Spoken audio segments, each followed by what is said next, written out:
kabar anak-anakku semua di rumah? Ibu doakan semoga kalian dalam kondisi sehat walafiat dan baik-baik saja. Semuanya masih di rumah ya, tidak usah kelayaban kemana-mana, tidak usah berkumpul. Apa kabar semuanya? Sehat ya? Alhamdulillah semuanya sehat. Nah, kali ini karena kita tidak bisa bersua dalam kelas, maka kali ini kita belajarnya lewat video. Enggak apa-apa ya?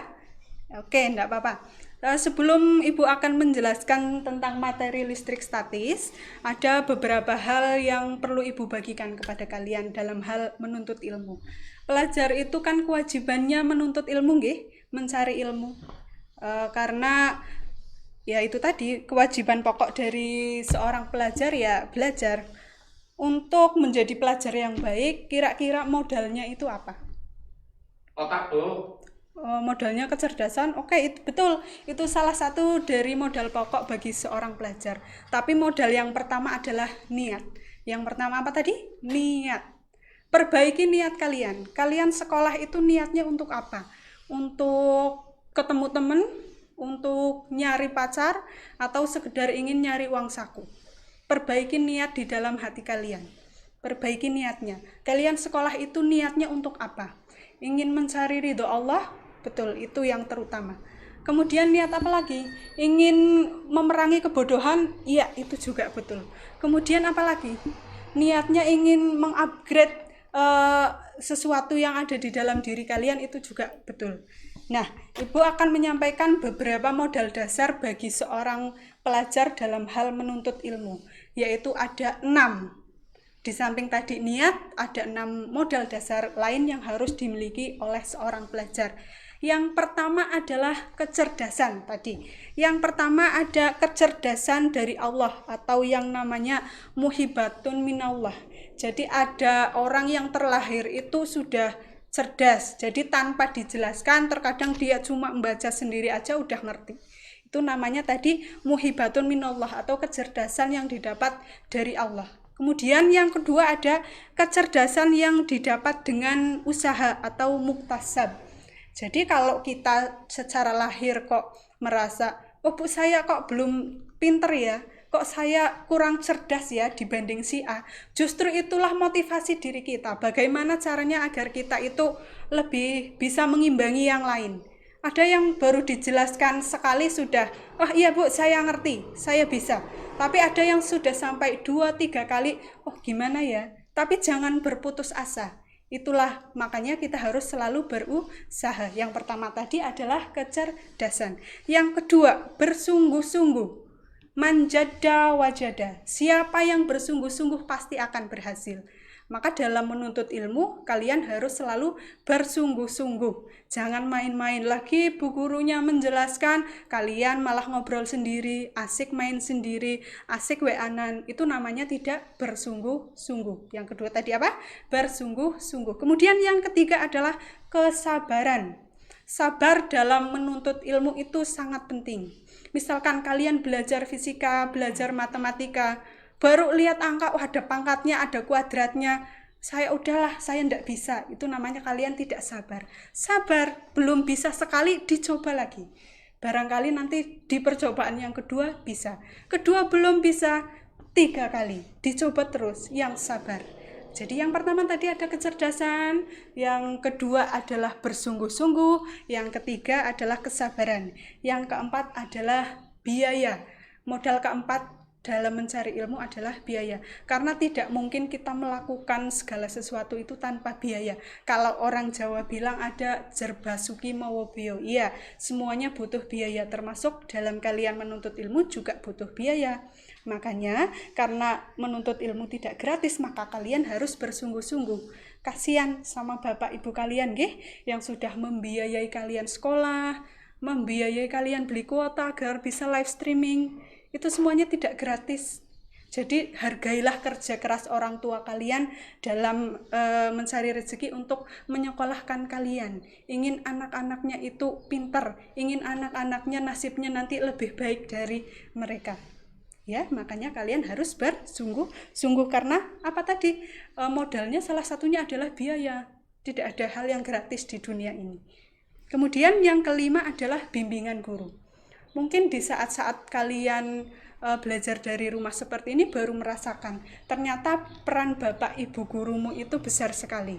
Ya, kalian dikirimi materi, duh gimana ya, saya membaca sendiri kok belum mudeng ternyata. Nah, di situ kalian baru merasakan ternyata penjelasan dari bapak ibu guru, bimbingan dari bapak ibu guru itu sangat penting sekali. Makanya kalian harus senantiasa menghormati bapak ibu guru yang ada di sekolah. Karena bapak ibu guru di sekolah merupakan orang tua kedua kalian yang harus kalian raih ridhonya. Kalau kalian sudah meraih ridho dari bapak ibu guru, meraih ridho dari orang tua, insya Allah usaha kalian dalam menuntut ilmu, dalam tholabul ilmi nanti akan dimudahkan oleh Allah Subhanahu wa Ta'ala. Amin, amin ya robbal alamin. Yang selanjutnya yaitu waktu yang lama. Anak-anakku, perlu kalian ketahui bahwa di dunia ini tidak ada yang instan. Bahkan mie instan pun perlu dimasak agar bisa kita nikmati. Jadi untuk bisa menjadi mahir tidak mungkin hanya dalam sekali waktu kalian langsung mahir. Jadi butuh waktu yang lama, butuh waktu berulang-ulang agar kalian itu mahir. Jadi selain niat, perbaiki niat yang ada di dalam hati kalian. Tadi ada apa saja? Yang pertama adalah kecerdasan. Kecerdasan, ada kecerdasan yang datangnya dari Allah. Memang anak ini lahir sudah diberikan berkat dengan kecerdasan. Tapi kalaupun tidak, kita bisa mengusahakan kecerdasan itu dengan apa? Dengan belajar lebih giat. Yang kedua tadi adalah bersungguh-sungguh. Kemudian yang ketiga adalah kesabaran. Yang keempat adalah biaya. Yang kelima adalah bimbingan guru. Kemudian yang keenam adalah waktu yang lama atau yang diulang-ulang. Itu tadi ya anak-anakku. Jadi mulai sekarang coba disetting, diperbaiki diri kalian. Niatnya diperbaiki dulu. Saya nonton video, bismillah, semoga ada yang masuk. Semoga ada yang bermanfaat dari video yang saya lihat. Tidak hanya menjadi sesuatu yang mubazir. Gitu ya. Nah, Ya, Bu. pada kesempatan kali ini Ibu akan menjelaskan mengenai listrik statis. Di beberapa kelas yang utama TKJ sudah Ibu singgung sedikit, tapi untuk kelas TSM sepertinya belum, bahkan belum sama sekali. Oke, menuju ke listrik statis, Ibu akan terlebih dahulu membahas tentang atom. Atom itu apa ya? Kacang, Bu. Kacang. Oh, bukan. Atom itu bukan kacang. Ya, kalau dalam manusia, kalau dalam hewan atau makhluk hidup, satuan terkecil yang sudah tidak bisa dibagi lagi itu namanya adalah sel. Kalau dalam benda mati, satuan terkecil dari suatu benda yang sudah tidak dapat dipecah lagi itu adalah namanya atom. Nah, atom ini terdiri dari proton, kemudian ada neutron, kemudian ada yang namanya elektron. Bukan politron ya, kalau politron itu TV. Oke, masing-masing ini komponen dari atom ini memiliki muatan. Kalau proton itu muatannya apa anak-anak? Proton ini adalah muatannya P, awalannya P, maka dia positif. Proton muatannya positif. Neutron ini netral atau tidak bermuatan. Kemudian elektron ini muatannya adalah negatif. Ibu mau tanya dulu, coba diingat-ingat dulu materi di SMP atau mungkin di materi awal kimia ketika kalian belajar tentang atom. Yang dapat berpindah-pindah dari satu atom ke atom lainnya adalah apanya? Ya, yang dapat berpindah-pindah dari satu atom ke atom lainnya adalah elektron. Jadi bisa dikatakan gimana? Suatu benda bermuatan negatif itu bila bagaimana? Jumlah elektronnya lebih besar dari jumlah proton.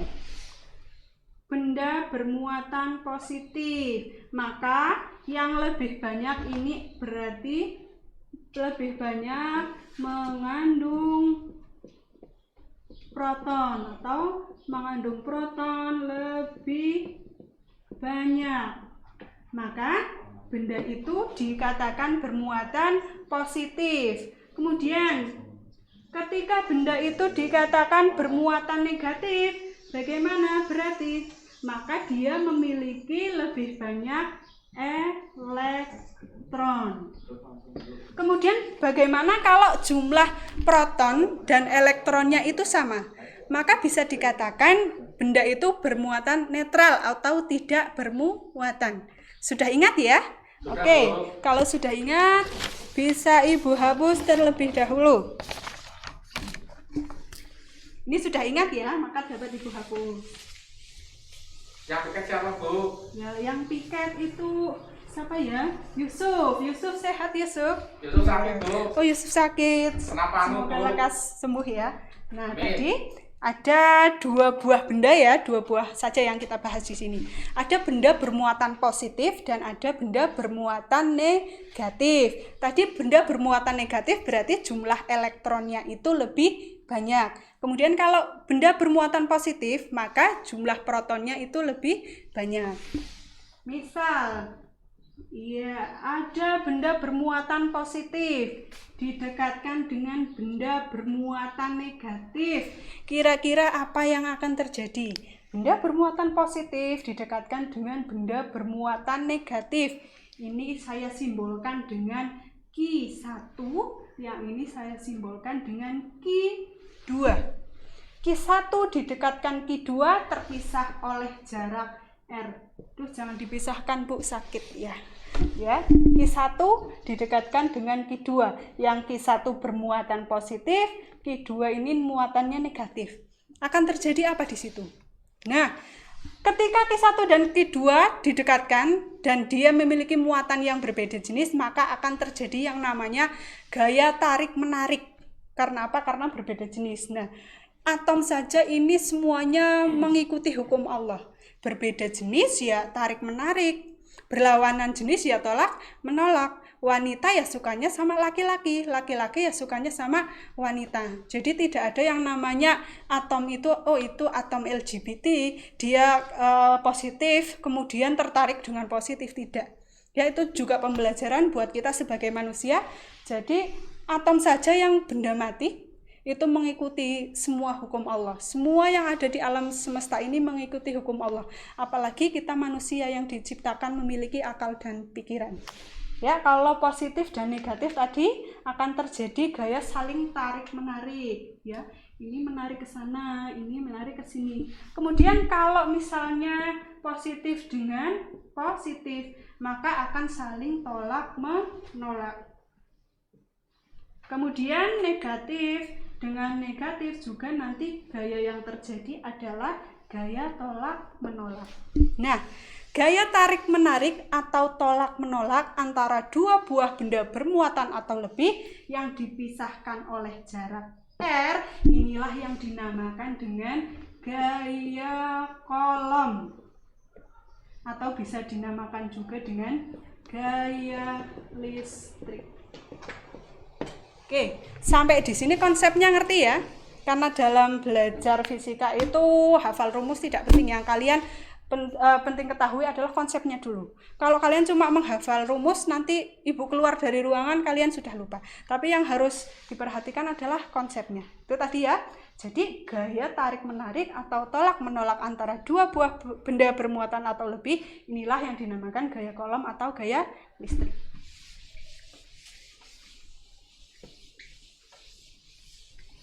Nah, gaya Coulomb atau gaya listrik tadi, ini simbolnya adalah F. F ini adalah gaya Coulomb. Satuannya adalah, satuannya adalah Newton. Kemudian Q1, ini muatan benda pertama. Muatan benda pertama, satuannya adalah Coulomb. Kemudian Q2, ini adalah muatan benda kedua, satuannya juga Coulomb. Kemudian R, ini adalah jarak pisah antara kedua muatan yang satuannya adalah meter. Kemudian bagaimana untuk menghitung besarnya gaya Coulomb yang terjadi antara 2 buah benda bermuatan tadi? Dirumuskan dengan F sama dengan K kali Q1 kali Q2 per R kuadrat. Atau dulu biasanya Ibu kalau belajar F sama dengan kakiku remuk-remuk. R-nya 2 kali, R kuadrat. Makanya remuk-remuk. F sama dengan kakiku remuk-remuk. K ini didapat dari mana?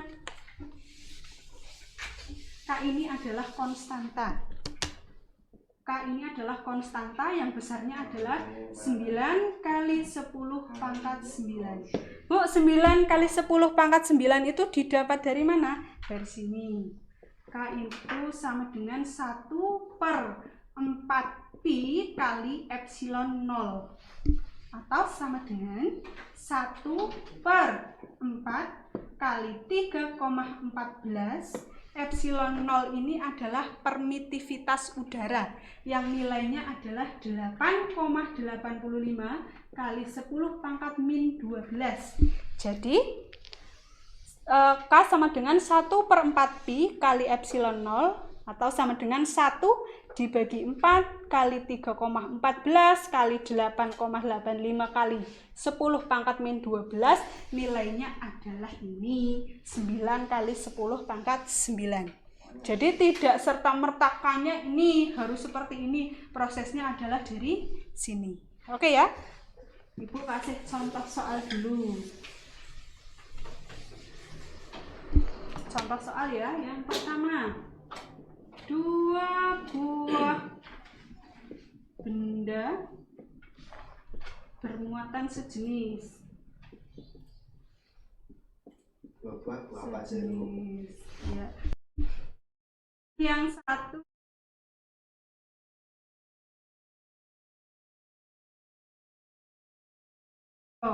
kemudian keduanya adalah plus 3 mikrokolom. Positif di sini ini hanya untuk menunjukkan bahwa di sini muatannya adalah positif, di sini juga muatannya positif. Positif dan negatifnya nanti dalam perhitungan tidak usah dicantumkan karena ini hanya untuk menunjukkan bahwa muatannya positif. Terpisah pada jarak R, R-nya misalkan 0,02 meter. 0,02 kalau dibuat perpangkatan kan menjadi 2 kali 10 pangkat min 2. Misalkan soalnya seperti ini, bisa kalian simak dahulu ya. Ini karena keterbatasan papan tulis, maka untuk jawabannya ini Ibu harus menghapus ini dulu ya. Silahkan nanti bisa kalian simak soalnya.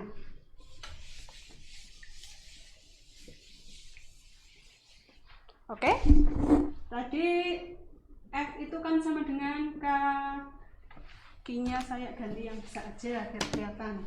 Kakiku remuk-remuk, R-nya 2 kali. Maka F sama dengan K-nya dimasukkan, K-nya berapa tadi? 9 kali 10 pangkat 9 kali Q1-nya tadi adalah 2 mikrokolom ya. 2 mikrokolom, maka harus diubah ke dalam kolom dulu. Mikro itu kan nilainya adalah 10 pangkat min 6. Maka 2 mikrokolom ketika ingin diubah menjadi kolom maka dikalikan dengan ini, maka menjadi 2 kali 10 pangkat min 6. Kita masukkan 2 kali 10 pangkat min 6. Kemudian muatan benda kedua tadi berapa? 3 mikrokolom, sama prosesnya. Mikrokolom diubah ke dalam kolom maka harus dikalikan dengan 10 pangkat min 6 menjadi 3 kali 10 pangkat min 6. Dibagi dengan jarak, jaraknya berapa tadi? 0,02 meter atau 2 kali 10 pangkat min 2. Ingat, remuk-remuk berarti R-nya 2 kali kuadrat ya di sini. Kita hitung sama-sama.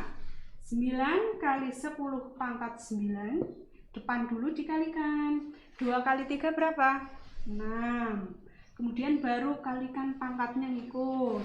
6 kali 10 pangkat min 6 ditambah min 6. Ingat matematikanya jangan dilupakan. Kalau ada bentuk perpangkatan dikalikan maka pangkatnya dijumlah. Min 6 ditambah min 6 maka jadi min 12 per 2 kali 10 pangkat min 2 kuadrat. 2 kali 2 atau 2 pangkat 2 sama dengan 4 kali 10 pangkat min 4. Min 4 dari mana? Min 2 kali 2. Oke, kita kalikan. 9 kali 6 ini adalah 54. Ya. Yang ini Ibu hapus ya. Kita pindah ke atas biar jelas. Dari sini Ibu pindahkan ke atas. 9 kali 6 itu adalah 54 kali pangkatnya kita kalikan. 10 pangkat 9 dikali 10 pangkat min 12. Berarti jadi 9 ditambah min 12. Maka sisanya tinggal 10 pangkat min 3. Dibagi dengan bawahnya tadi. 4 kali 10 pangkat min 4. 4 kali 10 pangkat min 4. Sama dengan 54 dibagi 4. Berarti berapa? 12,5 ini 13 12,5 tambah 1 sekitar 13,5. Mohon dikoreksi nanti kalau Ibu salah ya. Ini Ibu cuma awangan aja. 13,5 kali, ingat kalau tadi perkalian maka pangkatnya dijumlahkan. Tapi kalau pembagian pangkatnya dikurangi. Min 3, 10 pangkat min 3 dibagi dengan 10 pangkat min 4. Maka jadi gimana? Min 3 min 4. Min ketemu min jadi plus. Min 3 plus 4 berarti 10 pangkat 1. Sama dengan 135. Karena ini gaya maka satuannya adalah Newton. Gampang ya? Ya, ternyata gampang. Kalian tidak usah, udah pangkatnya. Jangan seudon dulu. Ternyata kalau kalian sedikit saja ingin memperhatikan, ternyata itu gampang. Ternyata gampang ya? Ya, Bu. Oke, ternyata gampang. Untuk yang selanjutnya, ini sampai di sini mudah. Ibu hapus dulu.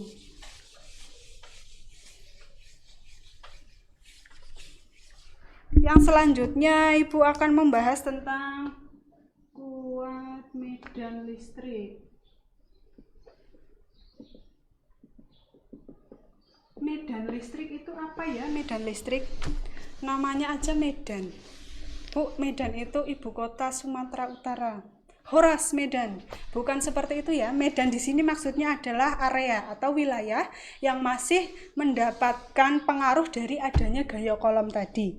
Nah, kemudian ini disimbolkan dengan simbolnya sama dengan adalah kuat medan listrik. Kemudian dirumuskan dengan sama dengan F per Q, atau bisa juga sama dengan K kali Q kecil per R kuadrat. Ini rumus dari mencari medan listrik. Silahkan bisa disalin ya, atau mungkin kemarin Ibu sudah sempat ngirim resume materinya, bisa kalian buka sembari melihat penjelasannya. Langsung ke contoh soal aja.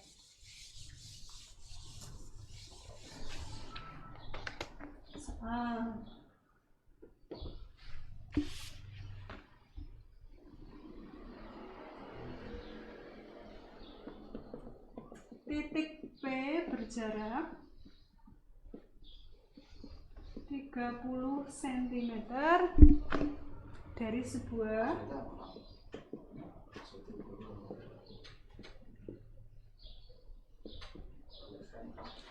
sebuah muatan yang besarnya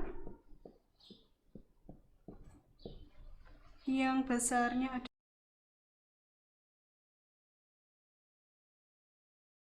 besar.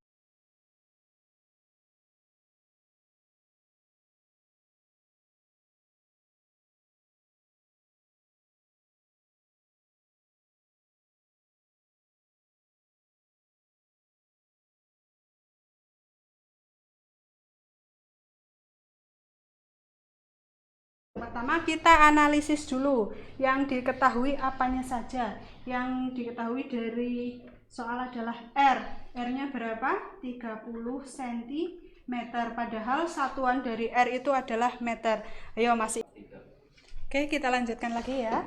Tadi yang diketahui ada R, ada Q, ada K. Maka kita jawab.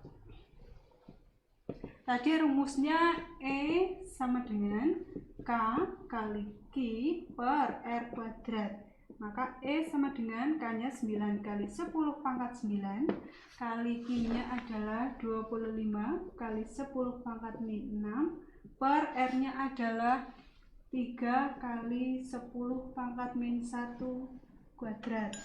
Maka E sama dengan 9 kali 25 ini 225 kali 10 pangkat 9 dikalikan dengan 10 pangkat min 6 ini jadi 10 pangkat 3. Ibu pindahkan ke atas biar jelas.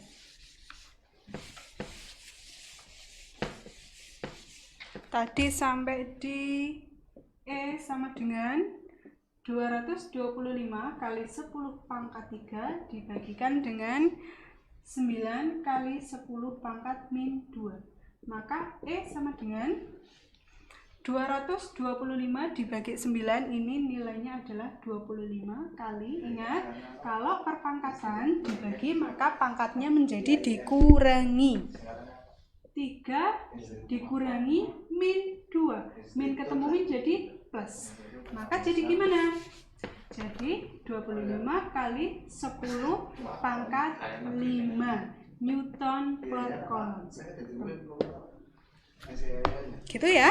Nah, kurang lebihnya seperti itu. Ternyata kalau kalian mau berusaha sedikit, fisika itu gampang ya. Makanya jangan seudon dulu. Sampai di sini penjelasan Ibu. Bila mana ada yang ingin ditanyakan, silahkan kalian bisa WA, email maupun di Instagram. Silahkan kirim pertanyaan kalian ke Ibu. Insya Allah kalau ada kesempatan nanti Ibu jawab atau mungkin langsung Ibu jawab lewat WA-nya.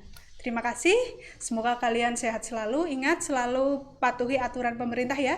Tidak usah kemana-mana, di rumah saja, tidak usah berkumpul. Sampai jumpa, salam sehat selalu.